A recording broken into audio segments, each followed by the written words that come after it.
The coronavirus pandemic looms large in today's primary contests, where voters in Arizona, Florida, Ohio, and Illinois plan to cast their ballots.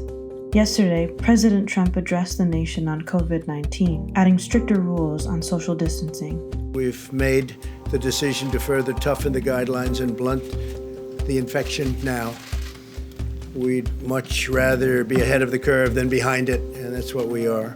Therefore, my administration is recommending that all Americans, including the young and healthy, work to engage in schooling from home when possible, avoid gathering in groups of more than 10 people, avoid discretionary travel, and avoid eating and drinking at bars, restaurants, and public food courts. In response to the pandemic, Ohio Governor Mike DeWine postponed his state's primary, fearing crowding polling sites and long, congested lines.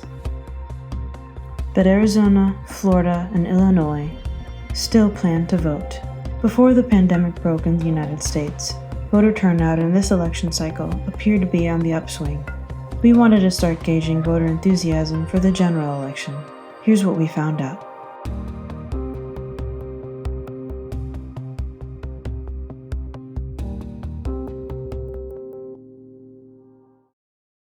So what does that say about what this election is going to look like? So people are talking about this massive enthusiasm, this massive turnout, and potentially historic turnout in 2020. And if you look at the turnout in the primaries, at first people thought that there was a sort of canary in the coal mine because if you looked at Iowa, where there was a caucus, the turnout was down. And a lot of people thought this might be a signal that we're all wrong about what this means. And turns out, now that we've had some more primaries, turnout is actually much higher than it was in 2016. It is starting to look more like what we see in those national polls with that enthusiasm that we've been measuring since day one after 2018. And the big question now is, what does that mean on the other side? So will that enthusiasm be matched by Republicans?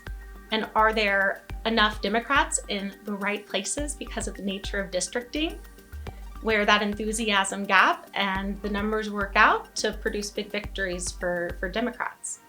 We know at this moment people are excited to vote, but we don't know yet if it's safe to vote. We'll have to wait and see how the coronavirus continues to impact the election and what measures will be taken to adapt to voting during a pandemic.